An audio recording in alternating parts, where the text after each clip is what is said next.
So today is our final lesson today, and we are also going to be going through the tabernacle this afternoon, so I figured we should do some background.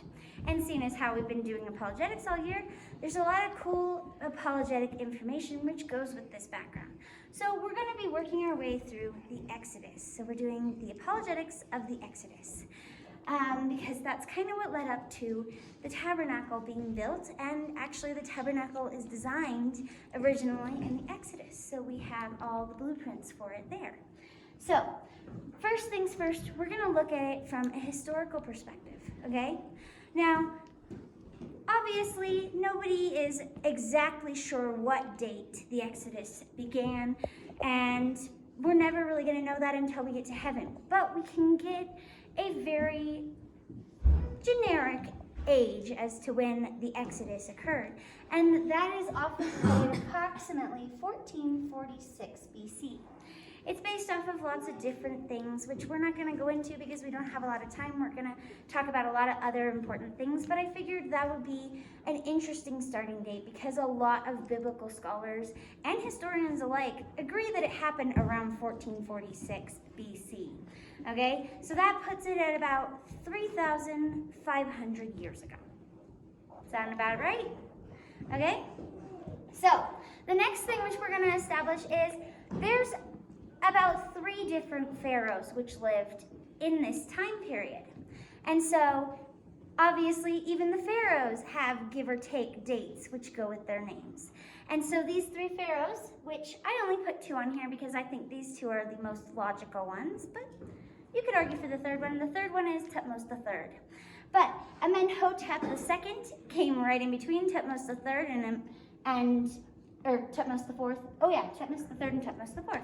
So we have them lined up like this. So Thutmose III would be right over here. But Amenhotep is technically over this date, 1446. And Thutmose IV had a very interesting dynastic collapse. Now, what's a dynastic? What's dynastic mean? Anybody know? Dynasty. It refers to dynasty, right? Dynasty is what? Any kids know? Did study this like last year at least. Okay, a dynasty is like when this one ruler and this one family is ruling from generation to generation, right? So when a dynasty collapses, when they have a dynastic collapse, that means that literally their kingdom fell into pieces. Now, what are some of the things which went with Thutmose's dynastic collapse? Well, there was a loss of labor force. There was a dramatic decrease in wealth. There was a depletion in their entire army. Most of it was wiped out. And the pharaoh died. What does that sound like to me? Well, their labor forces were Jews, who were slaves. All of the Jews left. What else? The Jews went to their neighbors and knocked on their door on God's behest, saying, "Do you have anything which you can give me?" And God made them favorable towards the Jews. And so they gave them their gold and their silver and their fine linen and just everything. They were like, "Here, take it and leave in peace," or whatever. That God made them favorable toward them. What else? Most of Pharaoh's army was drowned where? In the Red Sea, not dead. Close though. I know those are confusing. But yes, drowned in the Red Sea. And guess who else drowned with them? Pharaoh. They all drowned. So that sounds like it was probably Thutmose IV who was our pharaoh during that time period. Now, we're all going through these things, and there are lots of theories. There are plenty of theories, and we don't know for a fact which one's true. I want to establish that because we're going to go through one Exodus route today from a geographical standpoint in a moment. But I want you guys to understand that there are other routes, and you don't have to decide that's the route for me. Personally, I think this is the most logical route because it adheres to many of the biblical things which we're going to go through with our Exodus passages today. Okay? So we've set up the historical context of it. So now let's get into the geography. We have Emily Ann on Exodus 13:17. Now it came about when Pharaoh had let the people go, that God did not lead them by the way of the land of the Philistines, even though it was near. For God said, "Let the people change their minds when they see war, and they will return to Egypt." Okay. So some versions say, even though it was easy, instead of even though it was near, which it is near also, but it is also the easy route to go by the way of the Philistines. And that's why I have this map right here, because we're going to be tracing it. So the land of Goshen is like right about here on our map, which, if you remember from Genesis, when Joseph brought his father and his brothers into the land of Egypt, Pharaoh said, "You guys can have the land of Goshen, because it is where they raised their animals." That's where the Egyptians raised their animals. And so Pharaoh gave them the land of Goshen, which means it's most logical that the Egyptians left the Israelites in the land of Goshen, but were like, okay, now you're going to start doing slave labor. Most logical that they did that, but who knows? So they're approximately here. Goshen's just around the corner from Cairo anyways, which is the capital. Okay? So either way you slice it, it's going to be really close. But the way of the sea people, okay? Philistines, they were called the sea people. They were considered to be warrior people, right? If you've ever read Hittite Warrior with me, I'm sure you know what I'm talking about, because some of us read it a couple years ago, and it was a good book. But it also talks about the Philistines a lot in that book. And they call them the sea people almost exclusively in Hittite Warrior, because they were a people group who came from the Mediterranean Sea. They were from the island of Crete and a few other places out there. But they moved into the land of Israel, which is right here. You can see it outlined. And this is the Sinai Peninsula right here, and this is the rest of the country of Egypt. And their route would be along the coast, because they had chariots, and they had to be on the flat areas. And so the coast would be beaches and flat areas, which would be really great for chariots, right? So the warring sea people live along the coast, so they're not going to go up through their road, because if they do, they're going to face the Philistines and have to face battles immediately, right? And God says, so that the people will not be afraid and turn back to Egypt, I'm going to take them a harder, more difficult, and less direct route. That's what God's telling them. I'm going to take you that way. And so he's taking them through Sinai. And not Mount Sinai, but today's Sinai Peninsula. Okay? The Sinai Peninsula, it has a lot of mountain ranges. So that's why it's the most logical place for the difficult route, especially since the sea people are going along the coast, right? So if it says it's a longer route and a more difficult route, which some versions say, then you're probably going to be going through the mountain ranges, right? Because those are more difficult. Okay? So, next thing is Rome has Exodus 14:10 through 15. And as Pharaoh drew near, the sons of Israel looked, and behold, the Egyptians were marching after them, and they became very frightened. So the sons of Israel cried out to the Lord. Then they said to Moses, Oh, I'm so sorry. 10 and 15. You're correct. Then the Lord said to Moses, "Why are you crying out to me? Well, tell the sons of Israel to go forward." Okay, so the Israelites, then it tells throughout the rest of chapter 13 and into chapter 14, it tells how God directs them. He has them wander in a way which looks aimless to draw out Pharaoh. And then it tells about how God had them camp across from Pi-Hahiroth. We have no clue where Pi-Hahiroth is today, but we do know that when the Israelites cried out to God, it's not because they could have gone any direction to escape the Egyptians. They couldn't have gone any direction at all. As a matter of fact, it talks about them as being trapped, right? And so that's what that passage right there is talking about. They cried out to God because they could not escape. So that means they've got to be in some geographical land formation which traps them. If they're in mountain ranges, it would make a lot of sense that they would probably be in a valley of some form, because they would have nowhere to go. There's a mountain on one side and a mountain on the other side, and what's behind them? Anybody know? Pharaoh. Well, Pharaoh's behind them in one way, but what's behind them in the other way? Because they're probably turning around like they're crazy a little bit right now. But the other thing behind them is the Red Sea. They're stuck. There's the land formation of the Red Sea. And believe it or not, ancient people did not swim. Okay, so it's just something very strange that we kind of don't understand, because many of us are like, what do you mean you don't swim? But they did not learn how to swim. A lot of them were terrified of the water. Even sailors didn't really know how to swim all that well in that time period. But, so they come up to this. And so, theoretically, if they've gone not the way of the sea people, but the way through the mountainous area and are trapped in a valley, they're probably somewhere around here. Well, right around here is a beach called Nuweiba Beach. And this Nuweiba Beach, it has a valley which leads up to it. And you can only really get to it from a valley because there are mountain ranges on both sides, and it's kind of like a little alcove. So you can't go up to the beach and skirt along the beach to get around the Dead Sea or the Red Sea. You can only go up to it. You will be bottlenecked right there, which makes it a really logical land formation for the Israelites to have been trapped in, with the Red Sea behind them, the Israelites or the Egyptians in front of them, and mountains on both sides. Well, interesting fact we're going to talk about next, but let's see. Ben has Exodus 14:26.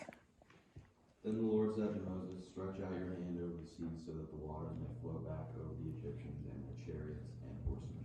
Okay, whoops, I skipped something there. What did I skip? The actual parting of the Red Sea. But because we're actually doing the apologetic version of this story and following the geography, that's why we're skipping a few little pieces.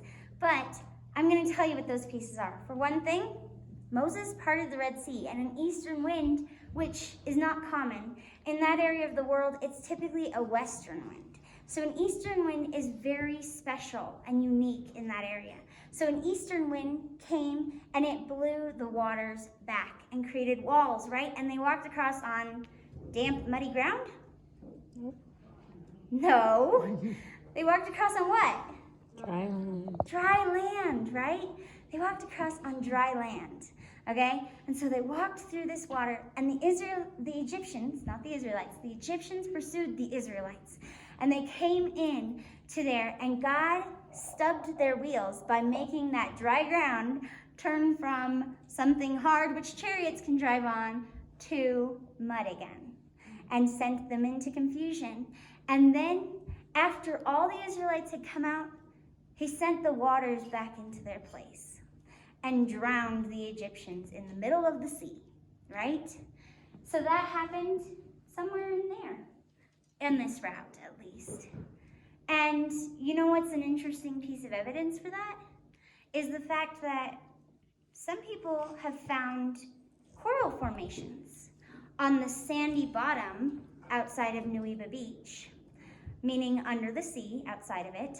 But yes, they found coral formations on a sandy bottom. If you know anything about coral, you know it has to form on something solid. It can't form on sand. It is impossible for coral to form on sand because coral grows slowly and sand moves quickly. And so any current of the water would move the sand. So that means it had to form on something solid. Now, some people have argued that this is more modern formations, such as oil rig wells and wheel wells for machinery. But some people argue that those are chariot wheels and spokes from the army of the Egyptians, which drove their chariots into the sea. There's no other battle in history where an army drove itself into the sea. That makes no sense whatsoever. So, I'm for the chariot wheels, but some people aren't. You can make your own decision. Okay?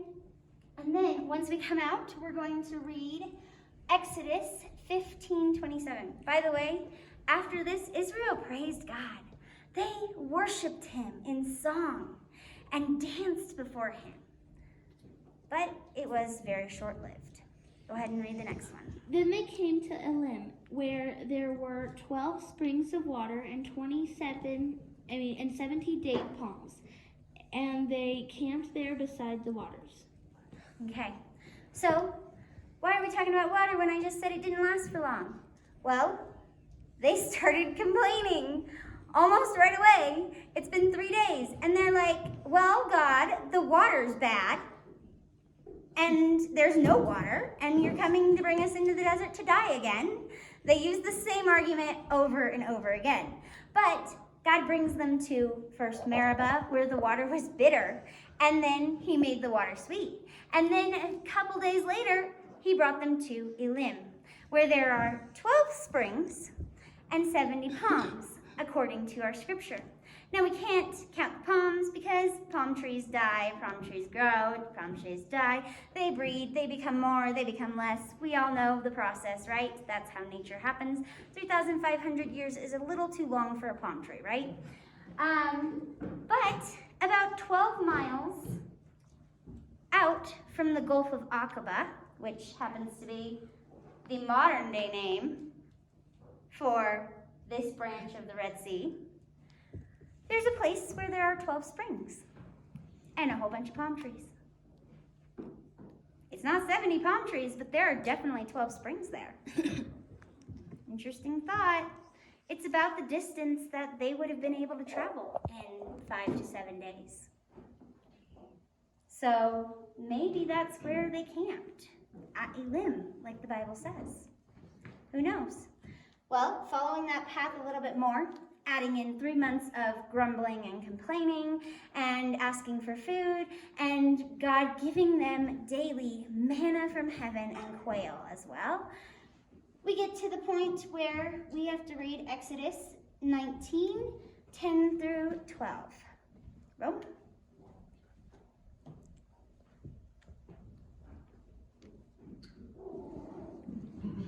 The Lord also said to Moses, "Go to the people and consecrate them today and tomorrow, and let them wash their garments. And let them be ready for the 3rd day. For on the 3rd day the Lord will come down on Mount Sinai in the sight of all the people. And you shall set down for the people all around, saying, Beware that you do not go up on the mountain or touch the border of it. Whoever touches the mountain shall surely be put to death." Okay, so they camped at Mount Sinai at exactly the 1st day of the 3rd month since the day they left Egypt. That's fascinating. It says the exact day in the Bible. It says it first that they camped there on that day, and then it says the exact day. So it's been 3 months since they left, and they've been wandering around in the desert, and God's been providing faithfully to them as they continue to complain over and over again, right? So they come out to Elim here, and then they've moved out to somewhere in the desert, right? To a mountain. It took them 3 months to get there, so it's probably going to be out here a little ways, right? And following our track, when you go out approximately as far as the Israelites would be able to go, there's a mountain. It's called Jebel el-Lawz. Now, there are like 7 different supposed Mount Sinais. This one's the one I'm sticking with, for reasons I'll explain in a minute. But there's one, actually there's 2 on the Sinai Peninsula, which is where it got its name from, because they believed Mount Sinai was on it. I'm not for that theory, but you can be if you want to. That's okay. You go research the evidence and figure it out for yourself if you'd like. But out here is Jebel el-Lawz in Saudi Arabia today. And it happens to be a mountain where there are piles of stones piled around the base of it, all approximately the exact same distance from the mountainside, which sound a lot like the limits Moses was just prescribed by God to protect the people so that they wouldn't be killed for coming too close to the presence of God. So that's why I think that's the right mountain, because still to this day they have those limits out there. Now, when they're up on Mount Sinai, Moses comes up to Mount Sinai and he gets the 10 Commandments. But because he's up there for 40 days, the Israelites revolt again. It's been 3 months since they crossed the Red Sea, and yet they're like, Aaron, give us a God. And so Aaron makes the golden calf. And then God is angry. So God is ready to lash out and wipe them all out. But Moses speaks up on their behalf. And God says, okay. And then Moses comes down, and what does he do with the 10 Commandments? He shatters them in his own anger. Well, they get all the golden calf figured out. They have to drink gold powdered in their water. And then he goes back up onto the mountain, and he gets the second set of the 10 Commandments. And he also gets the instructions for the tabernacle. So, that's the context of which we are looking at when we're going to be going into this tabernacle. Because God wanted to dwell among his people. He didn't want to be aloof like all the other gods of history. All the other mythological gods, they say, I am above you, I don't need you, you're just going to offer sacrifices to me, and if I like them, I might help you out a little bit. Our God says, I want to dwell with my people.